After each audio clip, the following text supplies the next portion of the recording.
Hello everyone. What we are here is the giant vapor compression refrigeration system situated at the heat transfer lab of NIT Calicut. This system employs a refrigerant which executes a cyclic process during which it undergoes phase change. And during the phase change, it absorbs and rejects heats in the system. You can see the circuit diagram of the system above, and below that you can see the heater, fan and compressor energy meters, and below that you can see the heater, fan, compressor voltage indicators, and below that there are pressure indicators of 4 points, and these are the main power switch, compressor power switch, the heater power switches, and this is the compressor.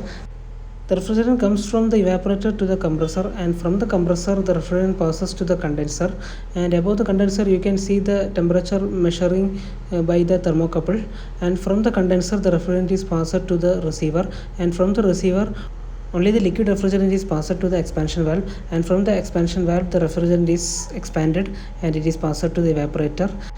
The temperature inside the evaporation chamber is measured by using this gauge.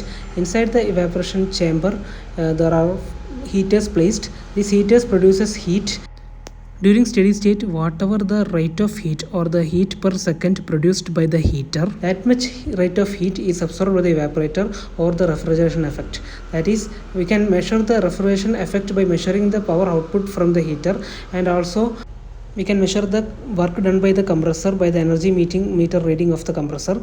So dividing the refrigeration effect, that is the heat output from the heater, to the work done by the compressor, we can calculate the coefficient of performance of this refrigerator.